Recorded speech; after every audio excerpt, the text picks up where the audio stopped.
Hey guys, John Rettinger from TechnoBuffalo here with a full review for you of the Google Nexus One built by HTC. You've seen how Android 2.1 works, you've seen head-to-head videos with the iPhone, you've seen how live wallpapers function. I've sort of taken you through everything about the phone, but I haven't given you a full review on how it works as a phone and how the features sort of come together into a complete package.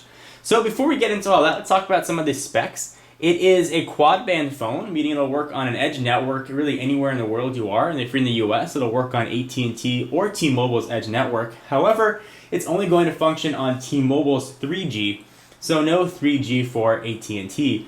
It weighs about 4.59 ounces. It's, of course, candy bar form factor. It's got a pretty substantial 1400 milliamp hour battery. With very excessive web usage and calling, I was able to get very easily a day and a half out of it.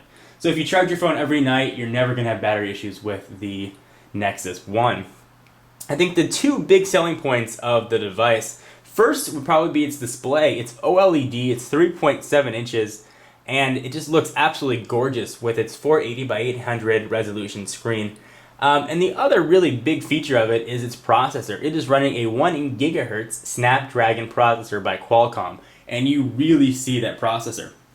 In a previous video, I did a network test with the Nexus One versus the iPhone, and we saw network speed-wise, at least where I am, AT&T's network speed was almost twice as fast as T-Mobile's 3G, but the faster processor in the Nexus One led to the Nexus One rendering pages a few seconds faster than the iPhone 3GS did.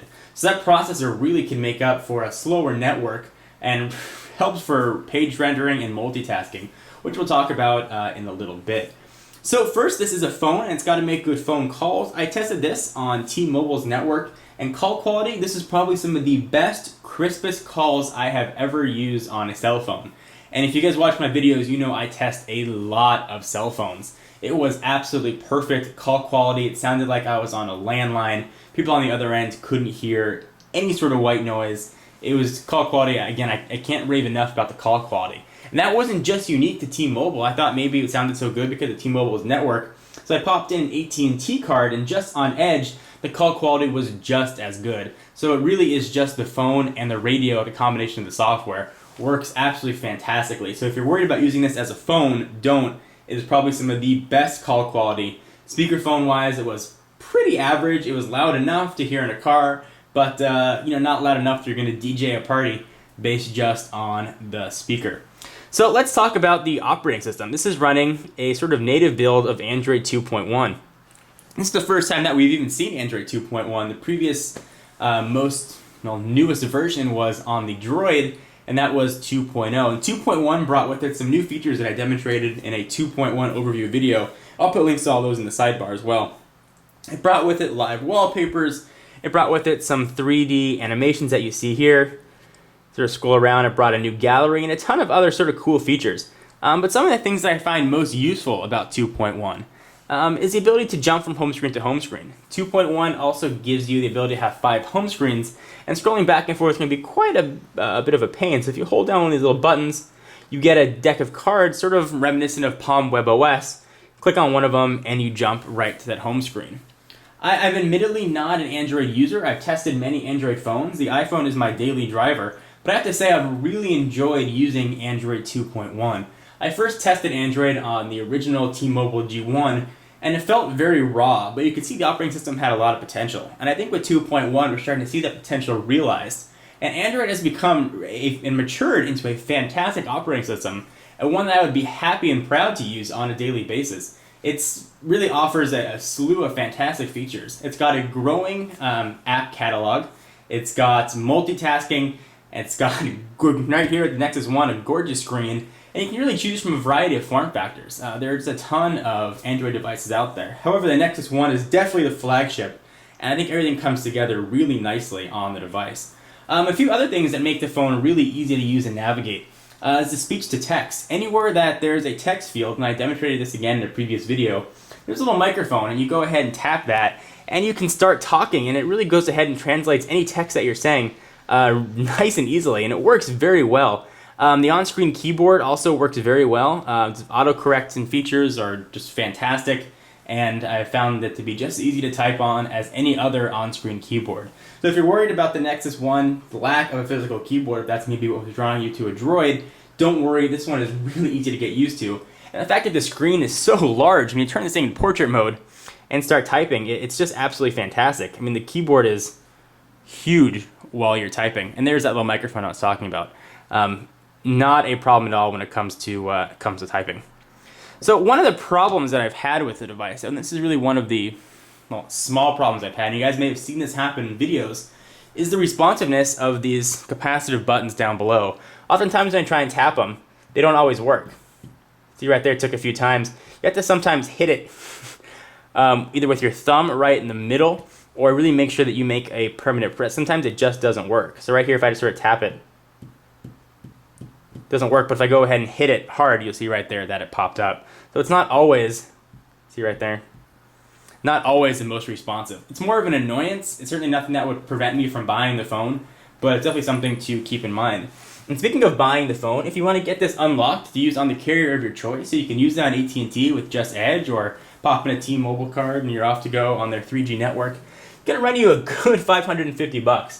If you're a new T-Mobile customer, you can sign up for one and get subsidized down to $170, and there are some other pricing options sort of in between for upgrades.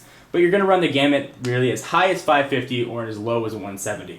Now $550 is a really high price point, but I think that with the Nexus One, you're getting probably one of the best smartphones out there on the market. It is absolutely fantastic. Now I mentioned that I'm an iPhone user, and I know there's going to be a lot of iPhone versus Nexus One comments, but I've gotten very used to multi-touch. I know a lot of you out there may have gotten used to multi-touch as well. And that is one feature that I really miss on the Nexus One. That's having multi-touch in the browser.